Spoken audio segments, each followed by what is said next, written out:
Hey everyone, it's Wade Franson, and I am back with another sneak peek of episode 160 this time, airing on July 22nd, Created in the Image of God, Building Vibrant Communities.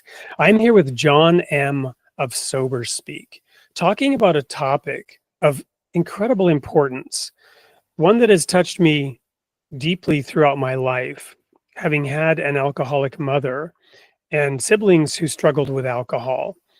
And recently, as some of my listeners and readers of my Substack know, a sister who struggled all her life with addictions and tragically, ironically, had her life taken just about a month and a half ago by a drunk driver.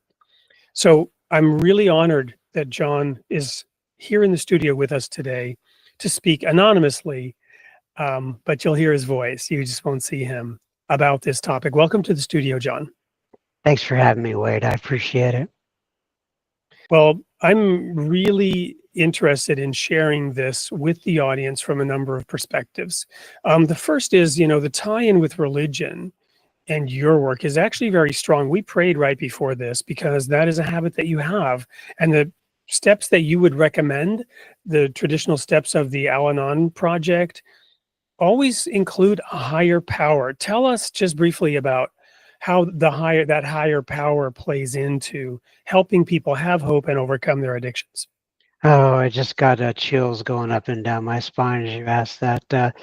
Just let me say, when I came into the program of Alcoholics Anonymous many years ago now, I've been blessed to be sober a day at a time for quite some time, since 1989. And I had very little to do with God. I was agnostic at best. I didn't even do foxhole prayers or anything like that. But as I sat around the table and listened to people share their experience, strength, and hope about the God of their understanding, all of a sudden things started to resonate me, and I started to live my life in a different way, and I started to practice in a different practice living, I guess is what you would call it, in a different way, and I was able to grasp onto and get hold of this thing that is a higher power in my life. Now, that higher power has taken many shapes and forms as I have continued in sobriety. And I always say that I pray to God that I hope my conception of God and what I believe about Him is not the same thing now that it is going to be in 5 years from now. And so, short story answer to your question is that this God of my understanding and the God of and the God that I see working in the rooms in Alcoholics Anonymous is very real, and it is something that I watch lives change on a daily basis. I'm so thankful that I get to be on the front lines of watching lives change on a consistent basis.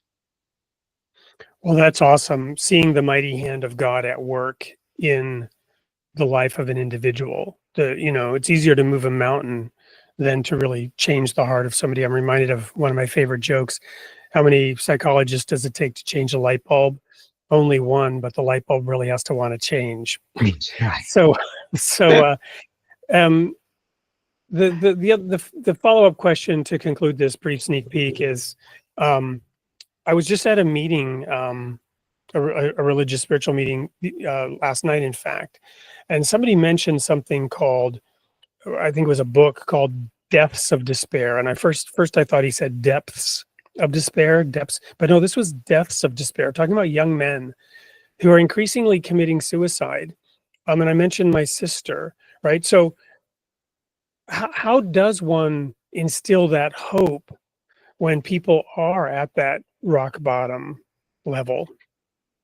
Yeah, so I could tell you from an Alcoholics Anonymous perspective, which I've been a member of, like I said, for many years, it's not really trying to instill hope in somebody else. It is really about sharing our own experience, strength, and hope, and how we got out from the depths of despair.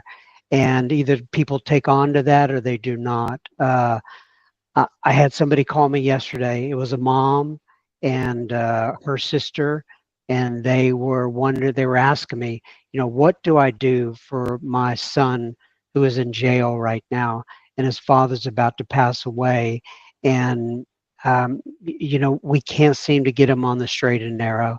And what I said to them is, real simply is like, I don't know what you can do.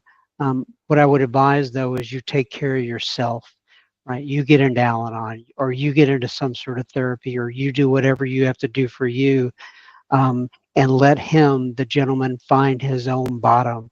And either he'll find it or he won't. By God's grace, I don't know why, he reached down and picked me up by the scruff of the neck, sat me in Alcoholics Anonymous, and I've had a life beyond my wildest dreams.